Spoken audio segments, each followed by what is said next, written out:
जब भी कहता हूँ कोई ताजा गजल तेरे लिए, मेरे एहसास में खिलते हैं कंवल तेरे लिए। जानता हूँ कि मेरा दुश्मन जान है, फिर भी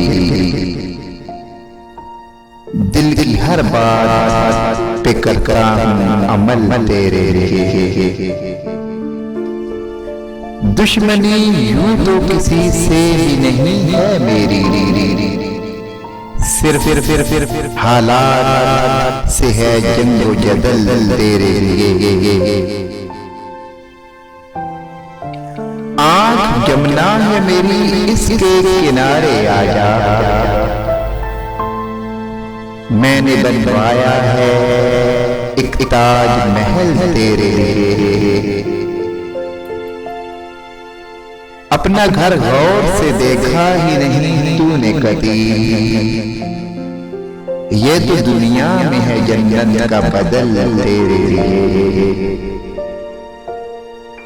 जब भी कहता हूँ कोई ताजा गजल तेरे लिए, मेरे एहसास में खिलते हैं कंवल तेरे लिए।